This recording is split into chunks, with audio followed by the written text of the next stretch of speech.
예, 이제 우리가 오랜 시간 동안 함께 나누어 왔던 정체성과 관련된 이야기들의 대단원의 막을 내릴 때가 됐습니다. 더 정체성과 관련된 언급이나 또 그러한 교훈들이 없기 때문에 마무리하는 것은 결코 아닙니다. 이거 외에도 건축자로서의 부르심, 또 그리스도의 몸된 교회 안에서의 형제 자매로서 큰 가족의 일원으로서의 부르심, 또 리치 앤 포어, 그래가지고 이제 우리를 부하게도 부르시고 가난하게도 부르셨다. 경제적 상황과 형편에 대한 부르심 등등의 내용들이 존재합니다. 그러나 그럼에도 불구하고 오늘 제가 이 말씀을 마치려 하면은 말씀이 지루하기 때문입니다. 그래서 너무 진행이 되면 나중에 지쳐서 말씀을 듣고 싶지가 않고 언제까지 할 거냐 막 이런 비난과 악플들이 달리기 때문에 이제 여기서 마무리를 하고 아쉬움은 또 미래의 영역으로 던져드리면서 하기 위해서 오늘 마지막 이야기인데 참 2019년의 마지막과 너무 잘 어울리는 말씀이 아닌가 생각이 듭니다. 그 부르심은 다른 것이 아니라 그 정체성은 농부의 정체성입니다. 농부의 정체성. 이게 왜 우리 가운데 잘 은혜가 될까? 이것이 왜 마지막이 되어야 되는가를 생각해 보면 그 이유가 매우 단순하고 또 확실합니다. 농부의 삶이 우리의 삶과 완전히 일치하기 때문에 그래요. 제가 오늘 좀 빈말로 말씀을 드리자면은 사실 이 말씀은 교회를 안 다니는 사람이 들어도 괜찮아요. 제가 증거하는 대부분의 설교는 신앙생활을 하지 않는 사람이 들으면 굉장히 힘든 내용들이 많습니다. 그러나 오늘 이 말씀만큼은 우리 청년들에게 있어서 삶에 너무나도 큰 교훈을 줄 것이라 저는 확신합니다. 그래서 오늘 이 말씀이 저와 여러분의 삶을 지나온 우리의 시간들을 평가해보고 앞으로 우리의 삶을 또 설계하고 또 계획하고 만들어가는 데 있어서 너무나도 큰 교훈 또 위로를 줄 거라고 저는 확신하기에 오늘 이 말씀을 2019년 마지막 청년 예배의 말씀으로 주저없이 증거하기를 원합니다. 아무쪼록 이 말씀을 통해서 삶에 필요한 여러 가지 우리가 관조해야 될 삶의 모습들을 발견하고 그 안에서 우리의 삶의 이야기를 풀어낼 수 있는 저와 여러분 다 되시기를 예수님의 이름으로 축원합니다. 예, 오늘 우리가 말씀을 살펴봤던 것, 눈물을 흘리며 씨를 뿌리는 자는 기쁨으로 거두리로다, 울며 씨를 뿌려 나가는 자는 반드시 기쁨으로 그 곡식단을 가지고 돌아오리로다라고 하는 이 말씀을 중심으로 해서 신자가 갖는 이 농부로서의 정체성 혹은 농부로서의 삶의 모습에 대해서 말씀을 나누는 가운데 첫 번째 교훈은 바로 반드시 씨를 뿌려야 한다는 것입니다. 씨를 뿌리지 않는 농부는 존재할 수 없습니다. 씨가 투여되지 않으면은 전혀 농사의 출발을 이룰 수가 없기 때문에 그래요. 그래서 씨 뿌림은 농부의 삶에 있어서 출발점과 같습니다. 씨는 주로 어디에서 얻어집니까? 흥미롭게도 씨앗들은 대부분 열매에서부터 얻어집니다. 내가 가지고 있는 열매, 내가 그것으로 먹고 살고 누릴 수 있는 삶의 것들을 땅에 심어야 되는 거예요. 내가 먹을 수가 있는데, 지금 먹을 수 있는데 그거를 땅에 심어야 되는 과정들이 반드시 필요하다는 거죠. 심지 않고 거둘 수 있는 방법은 없습니다. 많은 교회들이 막 이런 말씀해요. 예를 들면 우리 하영이 물질의 축복을 많이 받고 있나요? 네, 물질의 축복 받을 때 보통 몇 배까지 얘기합니까? 재물의 축복을 말할 때 목사님들이 얘기할 때 30배, 60배, 100배 말고 보통은 1000배 정도도 얘기하시고 10,000배 정도도 얘기하십니다. 목사님들이 주로 기도할 때 1000배, 10,000배의 축복을 달라고 기도하십니다. 성경에 1000배, 10,000배의 축복이 있어요, 없어요? 없습니다. 몇 배까지 있어요? 30배, 60배, 100배까지 있는 거예요. 100배까지는 존재해요. 목사님 100배도 충분히 크지 않습니까? 가만히 잘 생각해 보세요. 벼를 이제 하나 심어서 이거 벼가 나무가 돼가 나무는 아니지만 자라서 고개를 숙이잖아요. 무겁다고. 그럼 이 벼 줄기 하나에 쌀이 얼마나 맺힙니까? 대략 100여 개 정도 맺혀요. 100여 개 이상 뭐 한 200개 정도까지. 그렇게 1000개까지는 안 맺혀요. 그러니까 이 말은 뭐예요? 30배, 60배, 100배는 과도한 성장을 했고 엄청난 성장했다는 게 아니라 성장하면 그렇게 된다는 거예요. 자연스럽게 그냥 겨자 씨를 심으면 당연히 겨자가 그 씨앗에서 겨자 나무가 되고 거기에 겨자 그 알갱이가 100개 넘게 열린다는 거예요. 그게 당연한 자연적 이치라는 거죠. 그러니까 이거는 예수님은 분명히 이게 엄청나고 폭발적인 성장으로 말씀하신 게 아닌데 우리가 거기다가 우리 욕망을 투여하는 거죠. 30배, 60배, 100배를 투여하는 거예요. 요즘에 청년들 로또 샀다. 솔직히 이번 주 기대된다. 우리 호영 형제 돈 굉장히 좋아하네요. 우리 호영 형제. 진짜 아니 근데 약간 졸부 이미지 있어요? 그런 건 없어? 그렇구나. 근데 로또를 사면은 로또 1등은 보통 얼마 정도 합니까? 10억. 어떻게 다 알아? 2등은 얼마 정도 해요? 그럼 잘 몰라. 2등은 관심 없죠. 2등 할 바에는 그냥 뭐 그죠?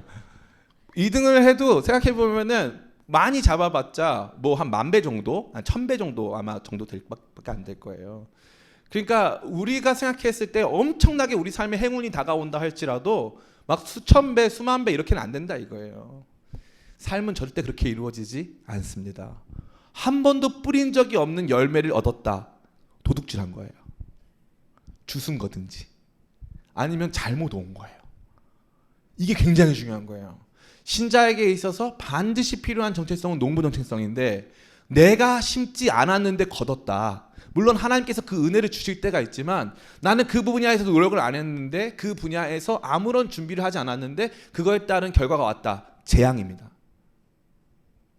그래서 제가 예전에 우리 여기 오늘 안 왔는데 제가 예전에 고등부 가르칠 때 그 우리 시험 볼 때 애들하고 막 같이 돌아다니면서 이제 막 간식 주면서 여러 가지 행사 하거든요. 왔네 우리. 그러면은 이제 그때 뭐라고 하냐면은 애들한테 제가 외쳐요. 이제 시험 보기 직전에 공부한 것만 그러면은 애들이 따라합니다. 바보 같아서 따라해요. 공부한 것만 그러면 내가 맞게 하소서. 그러면 애들이 맞게 하소서. 그러면 공부한 것만 맞으면 이거 안 돼요 이거. 그럼 큰일 나는 거예요. 근데 공부 안 한 것도 맞아야 되는 거예요. 그래가지고 많은 청년들이 교회 다니면 공부 안 하는 걸 맞게 하는 종교라고 생각해요. 준비하지 않은 것, 투자하지 않은 것에 대한 이 과잉된 결과물을 얻을 수 있을 것이란 착각, 그거 없어요. 없습니다. 왔으면 잘못 온 거예요. 왔으면 내가 훔쳤거나 잘못 온 거예요. 받아서는 안 될 걸 받은 거예요. 제가 지금도 제일 많이 생각하는 게 뭐냐면은 우리 청소년들 자랄 때, 어린이들 자랄 때 애들 자존감 높여준다고, 제가 언젠가 자존감 관련된 얘기 꼭 드리고 싶은데, 자존감 높여준다고 너는 머리는 좋은데 공부를 안 해서 문제야라는 말 하죠. 첫 번째, 그럼 애들이 그 말 듣고 공부를 할까요, 더 안 할까요? 나 그런 말 들어본 적 있다. 한국 사람이 왜 거기서 웃고 있어? 그래 보이진 않아. 난 솔직히 그런 말 들어본 적 있다. 너는 머리가 솔직히 몇 명 있죠. 솔직히 있잖아, 그죠? 그 말 들으면 공부 안 합니다. 왜요? 나는 머리가 좋으니까 얼마든지 스스로 헤쳐나갈 수 있다고 생각하거든요. 착각입니다. 우리는 그렇게 머리 좋고 뭐 공부 안 하고 노력 안 해도 모든 걸 잘 이룰 수 있는 존재가 아니에요. 주님께서 언제나 말씀하시는 게 무엇을 심었느냐예요. 무엇을 심었느냐. 무엇을 심는다는 것은 오늘 내 삶의 것들을 희생해서 미래를 위한 자원으로 남겨놨느냐 이거예요. 투자를 했느냐 이거예요. 눈물을 흘렸느냐 이거죠. 그래서 이 말씀 뭐라고 합니까? 5절에 눈물을 흘리며 씨를 뿌리는 자는, 눈물을 흘리며 씨를 뿌리는 거. 왜요? 이거 먹어야 되는데 지금 씨앗을 심어야 될 계절이 돌아와가지고 배는 고파 죽겠는데 심어버렸단 말이죠. 눈물이 나는 거 못 먹으니까. 고생스럽고 힘든 과정들이 존재한다는 거죠. 거기에 심는 거예요. 그냥 심는 거예요. 우리의 삶의 시간들, 여러 기회들, 여러 상황들 속에서 그 어떤 노력도 하지 않는 사람들이 있어요. 그 어떤 노력도, 그 어떤 것도 심지 않나. 그냥 내 삶을 바라보면서 이건 안 될 거야. 이건 안 될 거야. 이거 나 지금 먹어야 돼. 이거는 안 돼. 이거 투자하면은 나중에 이런 결과가 나타날 거야. 아무것도 투자한 적이 없어. 아무것도 땅에 심은 게 없어. 그러니까 무슨 문제가 발생해요? 시간이 지났는데 기대할 게 없어요. 심은 게 있어야 기대할 게 있을 거 아니에요. 심은 게 없어서 기대할 게 없어요. 이건 삶의 모든 분야에 적용됩니다.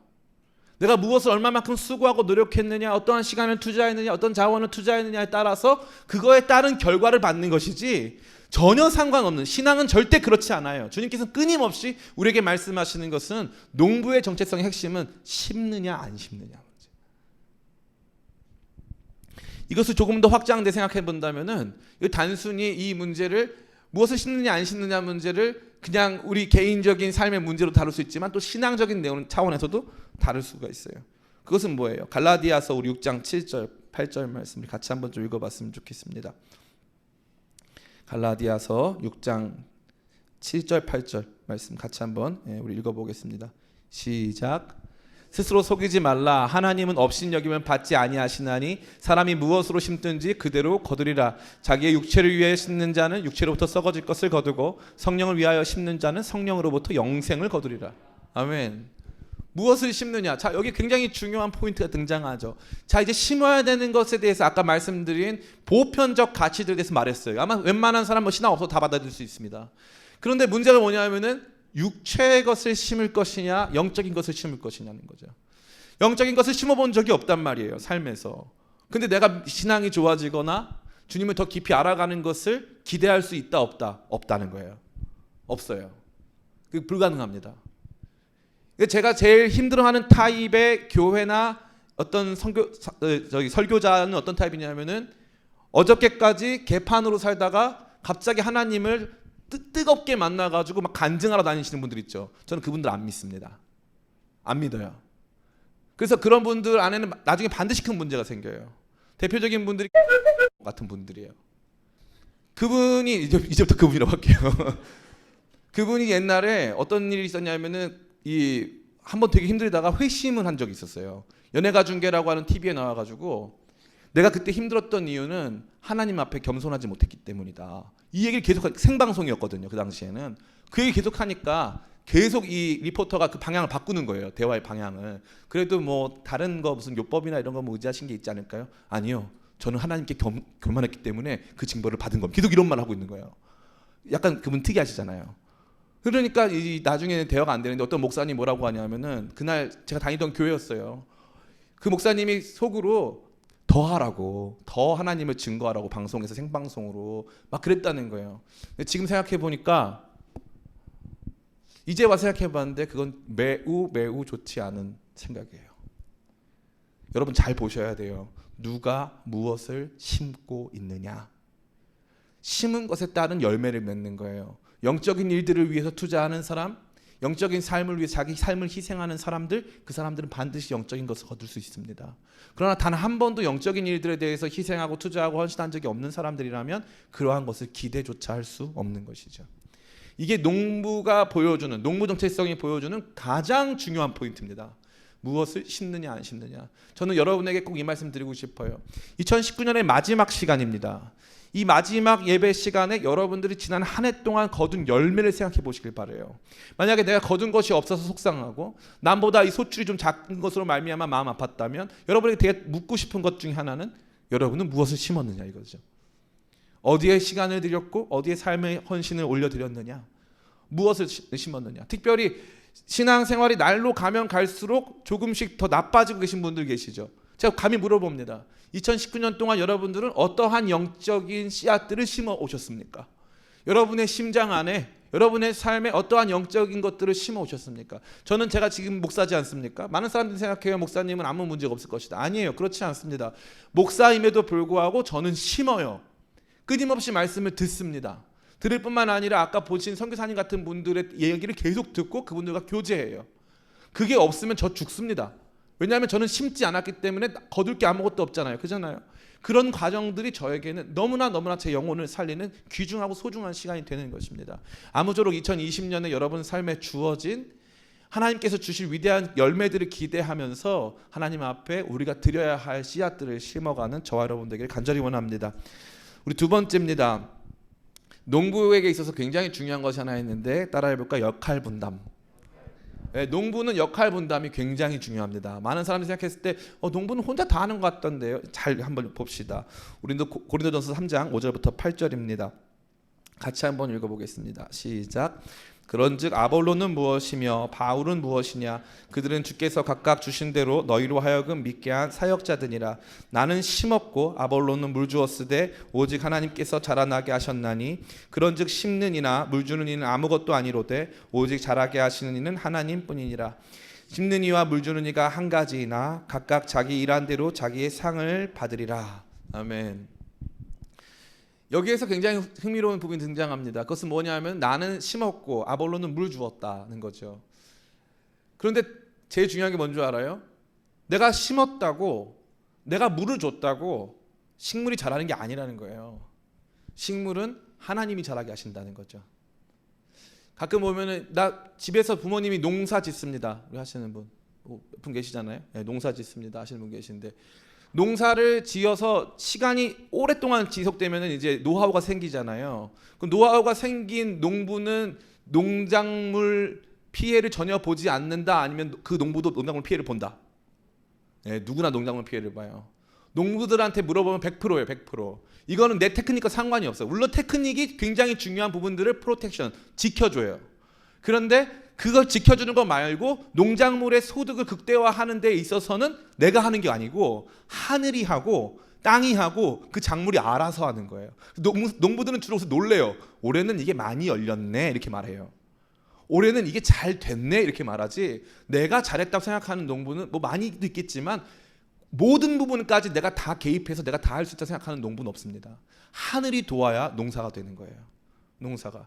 이건 너무나 중요한 내용이에요. 많은 청년들이 생각해요. 내 삶의 농사, 내 인생의 농사는 내가 이렇게 저렇게 이렇게 하면은 되겠다. 근데 그렇지 않죠. 여기 보니까 타인, 아볼로라는 사람이 등장해요. 고린도 교회라고 하는 교회를 만들어감에 있어서 사도 바울이 씨앗을 심었어요. 근데 거기서 끝나지 않습니다. 끝나지 않고 사도 바울이 씨앗을 심었는데 끝나지 않고 아볼로라는 사람이 물을 주었고요. 그 사람의 노력도 끝나지 않고 하나님께서 자라게 했다고 되어 있어요. 그러니까 이 모든 일에 있어서는 인간적 차원, 아볼로적 차원의 도움 주는 사람들이 우리 삶에 필요한 거예요. 두 번째는 하나님 신적 차원, 하나님께서 우리의 삶에 개입하셔서 우리의 삶을 이끌어 가셔서 열매 맺게 하시는 과정이 반드시 필요한 거예요.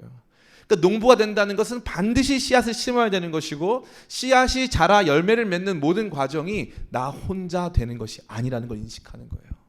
그게 성숙이에요. 성숙. 특별히 타인과 함께하는 부분도 굉장히 중요합니다. 나 혼자 공부 잘해서 좋은 학교를 가고 좋은 직장을 가서 거기서 돈을 많이 벌고 할 수 있을 거라고 생각하죠? 그렇지 않아요. 누군가가 도와줘야 되는 거예요. 목사님, 누군가가 도와주는 세상은 이미 기울어진 운동장입니다. 학연, 지연, 혈연 다 없애야 됩니다. 다 없어야 될 것 같죠? 안 없어져요. 신기하죠? 이상한 방식의 낙하산, 우리나라는 낙하산을 이렇게 많이 만드는지 모르겠어요. 이상한 방식의 낙하산들이 막 있어요. 여러분도 그 낙하산의 수혜자가 될 수도 있어요. 누구도 모르는 거예요. 제가 살면서 배운 딱 한 가지는 뭔지 아세요? 절대 인생을 혼자 살 수 없다는 거예요. 절대 인생은 나 잘난 맛으로 혼자 살 수 없다. 나는 심고 아볼로는 물을 주는 거예요. 심은 사람만 존재해서는 존재할 수가 없어요. 많은 청년들이 지금 이 외로운 원룸 생활하면서 그냥 거기서 자기 혼자만의 시간들을 보내고 자기 혼자 뭔가를 해나갑니다. 그래서 거기에서 뭔가 열매가 맺힐 거라고 같은데 절대 안 맺혀져요. 한번 해보세요. 특별히 이 40살 넘어가면서부터 절대 혼자 할 수 있는 것은 아무것도 없어요. 하나님께서는 이 모든 일들을 함께 하도록 우리를 만드셨어요. 교회 사역도 마찬가지예요. 나만 잘났다고 해서 혼자 잘하시는 분들 계시죠? 그런 분들 옆에 사람이 안 붙어요. 제가 예전에 굉장히 독특한 경험이 있었어요. 제가 굉장히 개인적으로 친한 목사님이 계신데 그 목사님은 정말 실수가 많고, 그 목사님은 진짜 어떤 타입이냐면은 옆에 친구들이 같이 있으면은 그 친구들 밥을 사주지 않고 주로 얻어 드시는 분이세요.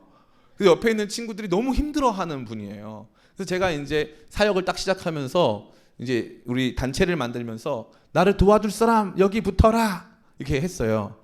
사역을 시작한 건지 뭐 게임을 시작한 건지 모르겠지만 여기 붙어라 이렇게 했단 말이에요. 근데 뭐 지금처럼 거국적인 사역은 아니었어요. 근데 재밌는 건 저를 따라와 주는 사람이 많이 없는 거예요. 너무 신기하더라고요. 다 밥도 안 사주는 그 목사님 따라가, 지금 목사님이 전도사님이었는데 다 그 사람 따라갔어요. 저 너무 억울하더라고요. 내가 훨씬 잘해줬고 내가 훨씬 더 이렇게 제가 봤을 때 제가 더 탁월한데 왜 나를 안 따라오고 이 사람 따라갈까? 그래서 제가 솔직히 개인적으로 물어봤어요. 그래서 자매님 일로 와봐 너. 왜 너 나 안 따라왔어? 왜 그렇게 따라가서 물어봤어요. 그랬더니 이 친구가 이 말 하더라고요. 목사님은 혼자 알아서 잘하실 것 같고요. 이분은 제가 없으면 안 될 것 같아서요. 이러더라고요. 저는 그런 세계가 있는지 몰랐어요. 내가 남보다 더 탁월하고 더 잘 계획하고 더 잘 준비하면 사람들이 날 더 믿어주고 나와 더 함께 해줄 거라고 생각했어요. 그렇지 않습니다. 절대 삶은 그런 게 아니에요. 타인의 도움, 타인과 함께하는 삶이 너무나 필요한 거예요. 여러분 인생 농사도 마찬가지예요. 인생 농사. 제가 그전에는요 얼마나 잘난 척을 많이 했냐면은 멘토라는 단어를 되게 싫어했어요. 누가 누굴 가르쳐? 어차피 인생 처음인데. 삶은 어차피 매우 다양한 건데 누가 누구를 가르쳐? 나 멘토 되게 싫어. 그랬단 말이에요 실제로. 그런데 나이 40살 넘어가니까 제가 제일 아쉬운 게, 저는 아버지가 6살 때 안 계시거든요. 돌아가셨거든요. 아버지가 안 계신 게 너무 아까운 거예요. 왜냐하면 물어볼 사람이 없어서. 나이 40살부터는 뭘 해야 되는지를 모르겠는 거예요. 어떻게 살아야 될지를 모르겠더라고요. 그래가지고 제가 요즘에는 목사님들 찾아다녀요. 전화 드려가지고 목사님 시간 있으세요? 제가 옛날에 절대 그런 사람이 아니에요. 전화 드려가지고 찾아가가지고 목사님 이런 문제는 어떻게 하는 게 좋을까요? 지혜를 얻어요. 그 말 한마디에 지혜를 얻습니다. 삶은 결코 혼자 사는 게 아니에요. 저는 우리 기쁨의 교회 청년들이 그러한 지혜를 서로 가운데서 또 하나님께서 붙여주신 귀한 인연 가운데서 얻어가기를 간절히 축원합니다. 뿐만 아니라 아까 말씀드린 대로 신적 개입, 우리의 삶의 농사에 대한 신적 개입의 영역을 절대 간과하지 마세요. 하나님께서 함께하지 않으시면 절대로 이 일이 되지 않습니다. 절대로 되지 않아요. 그러니까 이 하나님의 영역, 다시 말해서 우리는 그걸 변수라 생각한단 말이에요. 하나님은 변수다. 하나님이 상수예요. 하나님이 상수고 나머지가 변수. 우리가 그거를 잘 몰라요. 우리 삶을 계획할 때 하나님을 상수로 두고 하나님의 일하심과 역사하심을 바라보면서 가지 않으면 반드시 실망합니다.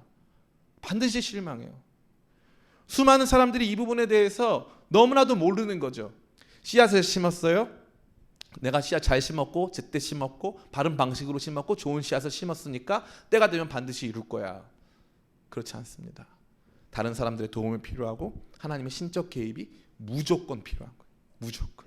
그래서 그 농부는 어떻게 하는 거예요? 기도하는 거예요. 아마 직업 중에 기도 제일 많이 하는 직업이 농부일 거예요. 날씨의 변화에 제일 민감한 직업이, 자기가 컨트롤할 수 없는 부분에 제일 민감한 직업이 농부일 거예요. 지금 슈퍼컴퓨터, 대한민국에서 슈퍼컴퓨터 운영하고 있는데 제일 알려진 기관이 어딥니까? 기상청이에요. 기상청은 그 날씨를 예보하기 위해서 엄청나게 비싼 컴퓨터 사용합니다. 근데 돼요, 안 돼요? 농담으로 그런 말 하잖아요. 기상청 체육대회가 유천으로 연기됐다. 기상청 날씨 몰라요. 슈퍼컴퓨터 갖다 놔도 모르는 거예요. 하나님의 역사하심, 그분의 일하심을 우리의 삶의 계산식의 중심에 둬야 돼요. 하나님께서 함께 하시기를 그래서 기도하고 그분의 뜻이 어디 있는가를 발견해 나가기를 소원하는 우리가 되기를 간절히 축원합니다. 세 번째, 농부로서의 부르심이 저와 여러분에게 주는 세 번째 중요한 교훈은 기다림입니다. 기다림. 우리 야고보서 5장 7절부터 8절 같이 한번 읽어보겠습니다. 시작. 그러므로 형제들아, 주께서 강림하시기까지 길이 참으라. 보라, 농부가 땅에서 나는 귀한 열매를 바라고 길이 참아 이른 비와 늦은 비를 기다리나니 너희도 길이 참고 마음을 굳건하게 하라. 주의 강림이 가까우니라. 아멘. 이 이른 비와 늦은 비는 어떤 기준보다 늦었다는 뜻이 아니고, 이른 비는 봄에 오는 비고 늦은 비는 가을에 오는 비예요. 그러니까 이 기간을 반드시 통과해야지만 열매가 난다는 거죠. 매우 흥미롭습니다. 하나님의 때는 정해져 있어요. 그 때를 더 앞당기려고 할 수 없습니다. 그 때를 앞당길 수 없어요. 많은 사람들이, 특별히 선교 활동을 하는 사람들 중에 이런 사람들이 있단 말이죠. 우리가 이 모든 민족에게 복음을 전하면 그때서야 주님이 오신다고 했으니까 모든 민족에게 빨리 복음을 전해서 주님의 재림을 더 앞당기자, 이런 말이 있는데 성경에 그런 표현이 없어요. 너희가 모든 민족에게 복음을 빨리 전하면 내가 더 빨리 오겠다라고 하는 표현이 없어요. 전하면 오겠다고 하셨지, 그게 언제, 그 전하자마자 곧장 다음날 오신다는 말 표현이 없어요. 그러니까 우리는 자꾸 오해하는 거예요. 주님이 더 빨리 오시도록 우리가 더 열심히 일하자. 그렇지 않은 거예요. 주님께서 원하시는 그 지정된 그 시간에 오시는 거예요. 역사 인식에는 이 두 가지 시간에 대한 관념이 있어요. 하나는 크로노스라는 관념이에요. 크로노스는 끊임없이 흐르는 시간의 연속을 의미하는 거죠. 그 자체로는 무의미해요. 그냥 끊임없이 시간이 흐르는 시간의 연대, 시간의 축적 정도로 이해하시면 됩니다.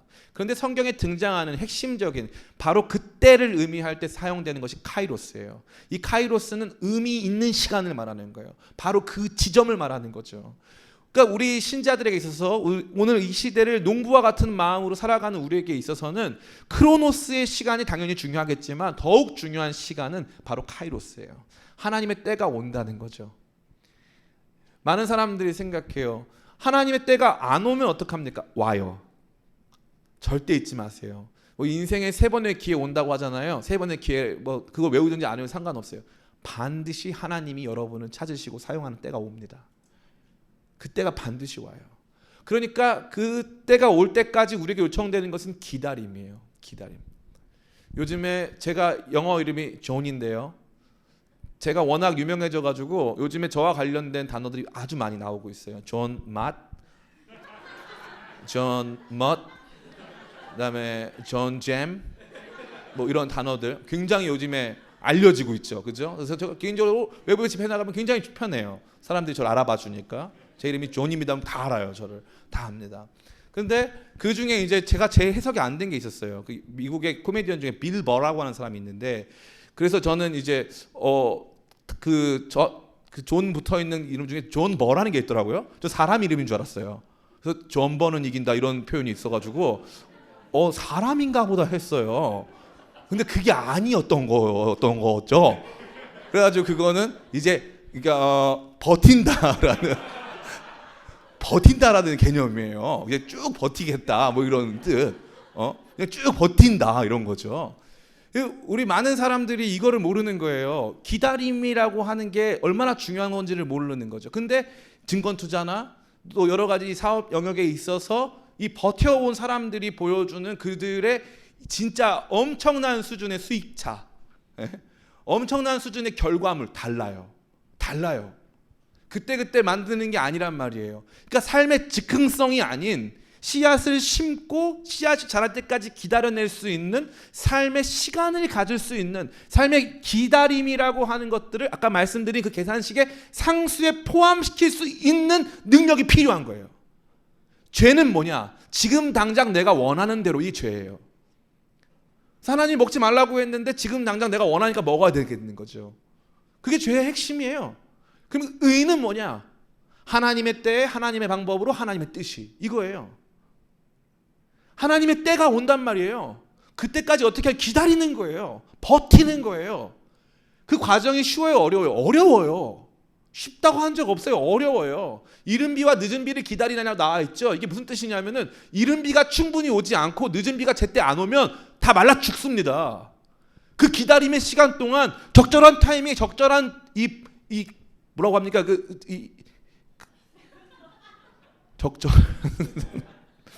적절한 타이밍에 적절한 공급. 이제 알았어, 그죠? 적절한 공급이 필요한 거예요.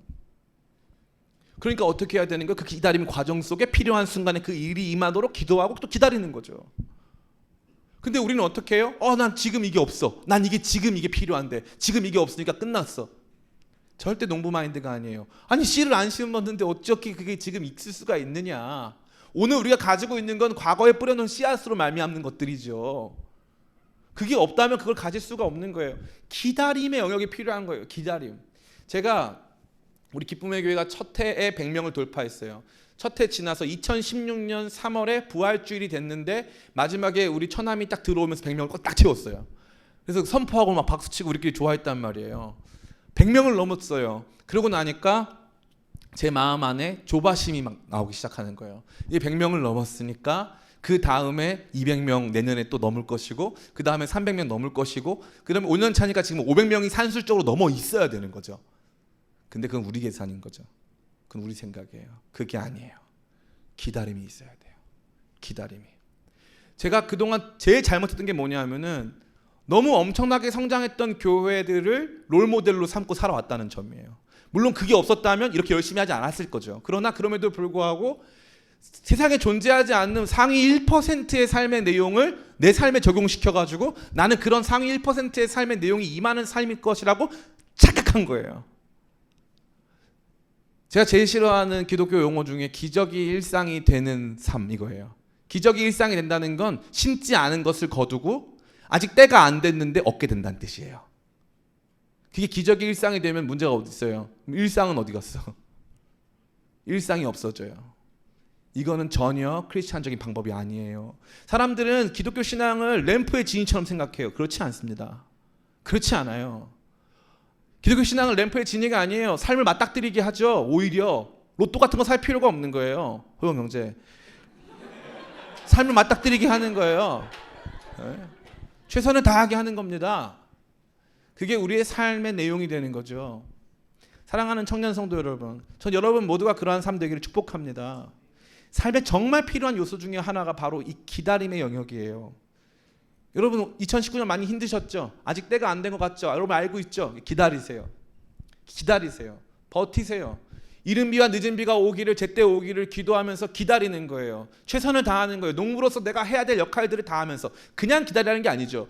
필요한 역할들을 다 하는 거예요. 잡초도 뽑아야 되고요. 돌도 캐내야 되고 거기 비료도 줘야 됩니다. 끊임없이 매일매일 밭에 나가서 그 밭 상태를 확인해야 되는 그런 관리 감독의 시간들이 반드시 필요한 거예요. 지금 여러분의 삶에 더욱 필요합니다.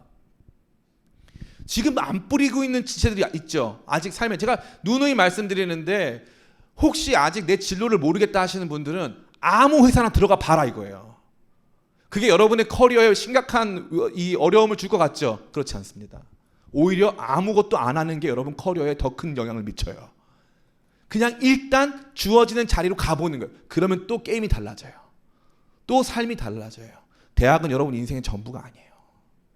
절대 아닙니다. 여러분이 배운 것으로만 인생이 끝난다고 생각하지 마세요. 또 출발, 또 가보는 거예요. 일단 가보는 거예요. 가보면 달라져요. 그러고 나면 달라집니다. 그러고 나면 어떻게 생각해요? 아, 내가 대학 전공을 잘못 선택했구나. 아니면 내가 다른 직장에 왔게 됐구나. 이러면서 자기의 삶을 수정하고 보완하면서 계속 관리 감독을 하게 합니다. 근데 문제가 뭐예요? 아무것도 하지 않고 기다리지도 않는 사람들. 그리고 이미 인생을 자포자기했어요. 그런 사람은 어디가 있습니까? 곽철용 씨의 하우스에 가 있죠. 그래서 거기 곽철용 씨 하우스에서 묻고 더블로 가를 계속 하고 있는 거예요. 도박하고 인생을 도박으로 하는 거예요. 도박이 뭡니까? 작은 걸 걸고 큰 걸 얻으려고 하는 거죠. 이걸 걸면 더 좋은 거. 이거는 형제 자매 교제와 관련된 문제도 똑같습니다.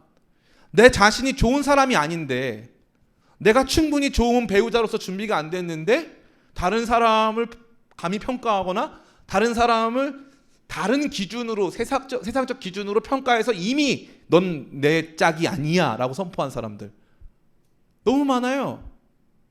그럼 정작 그 기준을 자기에게 들이민다면요, 그럼 자유로울 수 있을까요? 그런 사람 없습니다. 없어요. 그냥 일단 가는 거야. 기다려보는 거예요. 최선을 다하고 씨를 심고 관리 감독하면서 가는 거예요. 가는 거예요. 그러면 그 안에서 변화가 일어나고 그 변화에 대처할 수 있는 여러 가지 능력들이 생기고 그 필요들을 여러 가지 여러분들이 채울 수 있는 과정들이 나타난다는 것입니다. 그러므로 형제들아, 주께서 강림하시기까지 길이 참으라. 보라, 농부가 땅에서 나는 귀한 열매를 바라고 길이 참아 이른 비와 늦은 비를 기다리나니. 기다리는 은혜가 여러분 가운데 넘치길 간절히 바랍니다. 예, 특별히 난 아직 솔로다, 모태 솔로다, 뭐 솔로다, 뭐 손들어 볼까요? 솔로다. 호영 형제 솔로인가요? 아닌가요? 굉장히 자존심이 상해하는데 솔로군요. 네. 이 솔로 지체들 따라해 봅시다. 기다리자. 기다리세요. 딱 기다리세요. 대신 씨를 심고 기다리세요. 여러분은 좋은 사람으로 만들고 좋은 배우자로 만들면서 기다리는 거예요. 버티는 거예요. 그럼 됩니다. 제일 안 되는 사람들 특징이 뭐냐면은 버티다가 난 안 될 거야, 난 망할 거야 이러면서 끝나버리는 사람들 절대 안 돼요. 하나님 저한테 길러주신 가장 강력한 근육은 뭐냐면 버티는 거예요. 버티는 거. 끝까지 붙잡고 가는 거예요. 우직하리만큼, 답답하리만큼 끝까지. 근데 그거는 뭐 선택을 미루라, 뭐 이 여러분에게 주어진 여러 환경 속에서 그냥 끝까지 거기만 머물러 있듯이 결코 아니에요. 아까 말씀드렸죠. 관리하고 감독하고 행동하는 과정들이 필요하지만 그 결과가 미래에 속한 일인 것을 기억하고 그때까지 기다리라 이 뜻입니다. 기다림의 은혜가 여러분과 넘치기 원합니다. 자, 마지막 네 번째가 중요합니다. 이 마지막 예배 따라해 볼까요? 열매는 반드시 난다. 이게 핵심이에요.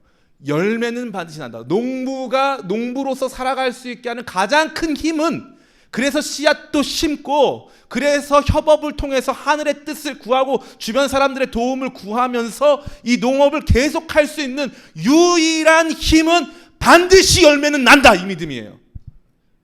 반드시 여러분의 삶은 가치 있게 열매 맺을 수 있다. 이 믿음이 사라지는 순간 더 이상 씨는 미래 영역에 속할 수가 없어요.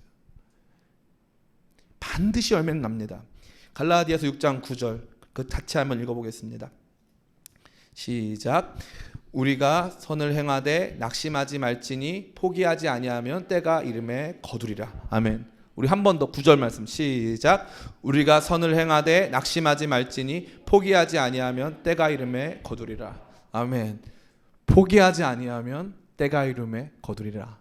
제가 그 고등부를 담당하고 있을 때 한 형제가 있었어요. 피아노를 치기로 했는데 이 친구가 이제 본인이 치기로 했던 곡이 좀 어려운 곡이었어요. 어려운 곡. 그러다가 보니까 이제 이 친구 엄마는 이제 우리나라에서 서울시향에서 비올라를 연주하는 분이에요. 그런데 자기는 엄마보다 못하니까 열등감이 이제 온 거죠. 그래가지고 이제 피아노 치다가 이제 저한테 와가지고 전도사님 저 이거 못하겠어요라고 하더라고요. 그래서 제가 그냥 해.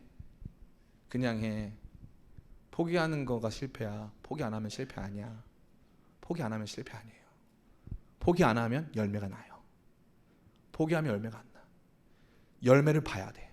그래야 다음에 심을 씨가 생겨. 그래야 삶을 지속할 수 있어. 열매는 반드시 죽어져요. 반드시. 여러분이 심은 것 그 이상으로. 예수님 아까 말씀드렸죠. 예수님이 30배, 60배, 100배라고 한 거는 30배, 와, 60배, 와, 100배, 와, 이게 아니라 상식이고 적게 열리면 30개 열린다는 거예요. 씨 하나 심으면. 그게 기본이니까. 그걸 생각 안 하면 이거 할 수가 없는 활동이에요. 1년이라고 하는 시간을 투자해서 자기 먹을 양식을 땅바닥에 심어가지고 하늘을 바라보면서 관리 감독해가면서 버텨내는 그 시간들을 견디는 유일한 이유는 열매가 반드시 있기 때문이에요. 저는 너무 안타깝게도 이 얘기를 들려준 사람이 한 명도 없었어요. 매일매일 지난한 지루하고 어려운 삶의 여정들을 통과하는 동안 내 삶에 어떠한 가치가 있을 것인가, 이렇게 해준다고 누가 알아나 줄 것인가, 이러한 과정을 통과하면 그에 따른 보상이 내게 임할 수 있을 것인가에 대한 끊임없는 질문을 했는데 누구 한 사람도 저에게 있어서 결국 너의 삶이 가치 있고 아름답게 쓰임 받을 거라고 말해준 사람이 한 명도 없어요. 그러고 나서 성경책을 읽었어요. 성경책을 쫙 읽어 나가는데 주님께서는 시편에서부터, 물론 그 전 제가 오늘 설교를 길게 하려고 했었는데 그 전에 아브라함 때부터 하나님께서 약속하신 것이 이루어져요. 특징이 뭔 줄 알아요? 아브라함은 분명히 하나님께서 너 자손을 땅 이 바다의 모래알같이 많게 하시고 하늘의 별처럼 많게 해주신다고 했는데 아브라함의 삶에는 아들 이삭밖에 없었어. 빠밤. 이것 무엇? 사기당한 거 아님? 님 나한테 왜 이런 거잖아요. 근데 나중에 어떻게 됐어요? 이스라엘 민족이 지금도 존속해요. 지금 우리 전 세계의 수십억 명의 사람들이 나는 영적인 이스라엘 자손을 생각한단 말이에요. 아브라함은 몰랐어요. 이게 열매가 이렇게 많아질 거를 몰랐단 말이에요. 그런데 믿음으로 그 길을 걸어간 거예요. 그냥 걸어가는 거예요. 그러면 시간이 지나면 자라게 하시는 분 하나님께서 이 모든 것들을 자라게 하셔서 그분의 약속의 말씀이 땅에 심기면 반드시 성취되는 위대한 역사로 만들어 가시는 것입니다. 사랑하는 성도 여러분, 두려워하지 마세요. 하나님의 법칙은 매우 분명해요. 여러분이 수고하고 애쓰면서 눈물로 씨를 뿌리면 반드시 기쁨으로 단을 거두오는 거예요. 그 과정에서 여러분 혼자 하는 게 아니에요. 같이 하는 거예요. 우리 교회 공동체가 함께 하잖아요. 우리 같이 하는 거예요. 우리 교회 혼자 하는 게 아니에요. 열방에 있는 많은 교회들이 함께 하는 거예요. 같이 하는 겁니다. 같이. 사람들과 함께 이 위대한 일들을 감당하는 거예요. 그러면 주님께서 하나님의 자라게 하심을 보는 거죠. 우리 기쁨의 교회도 마찬가지 아니겠습니까? 하나님의 자라게 하심을 저는 교회 안에서 많이 봅니다. 하나님의 자라게 하심을 보는 거죠. 그리고 이제 그 열매를 바라보면서 하나님께서 원하시는 것, 기다려. 주님이 1년 지날 때 100명 됐으니까 2년 됐으니까 200명 됐으면 좋겠어요. 기다려. 300명이요. 기다려. 그럼 300명 될 때까지 기다리면서 아무것도 안 하고 띵가띵가 놀까요? 아니죠. 그 가운데서 우리는 우리 가운데 있는 일들을 해결해 나가는 거죠. 잡초를 뽑고 비료를 주고 필요한 여러 가지 공급들을 감당해 나가는 것입니다. 그러면 반드시 열매가 맺혀요. 하나님의 말씀을 우리 삶의 씨앗으로 갖고 그 말씀의 씨를 뿌리며 주께서 원하시는 그 순간까지 하나님과 동역하면서 또 주변의 사람들과 함께하면서 우리의 삶의 농사, 우리의 삶의 나무들을 함께 꽃 피워가는 저와 여러분 다 되기를 원합니다. 2019년 마지막 이 말씀 저는 너무 좋았어요. 저한테 주신 말씀 같아서. 여러분 많이 힘들었죠? 무슨 일이 어떻게 되는지 모르겠죠? 앞으로 어떻게 될지 장담 못하겠죠? 하나님 말씀하십니다. 씨 뿌리고 함께 동역하면서 참고 기다리면 반드시 열매 맺힌다. 그 거룩한 소망, 그 거룩한 비전을 마음에 품고 1차적으로 이 말씀을 여러분 자신에게 적용하는 거예요. 여러분 자신에게 쫄지 마세요. 쫄지 마세요. 여러분 자신 딱 적용하는 거예요. 내 삶은 가치 있을 것이다. 가치 있을 것이다. 그 결과가 어느 정도인지 몰라요. 30배일지 60배일지 100배일지 우리는 몰라. 그러나 흉년일 수도 있어. 그러나 반드시 열매는 맺힌다. 절대 잊지 마세요. 반드시 열매 맺힌다. 이것을 우리 교회 공동체에 적용해 보는 거예요. 우리 기쁨의 교회도 동일한 일들이 있어요. 그러나 여기에서 씨앗을 심는 일을 멈추면 안 돼요. 목사님, 우리 교회가 재정이 부족하니까 선교 그만하죠. 안 돼요. 선교 더 해야 돼요. 그 일들에 더 헌신하면서 나가야 하는 거예요. 영혼들 사랑하는 거 그만하죠. 아니에요. 더 해야 돼요. 더 감당해야 됩니다. 그러면서 씨앗을 심는 거예요. 그러면 반드시 거둘 줄을 믿습니다. 그 기다림의 시간이 다한 후에 우리는 그것을 함께 보게 될 것입니다. 2019년 여러분이 가지고 있는 열매들, 이 씨앗들을 2020년 우리 1월부터 땅바닥에 심읍시다.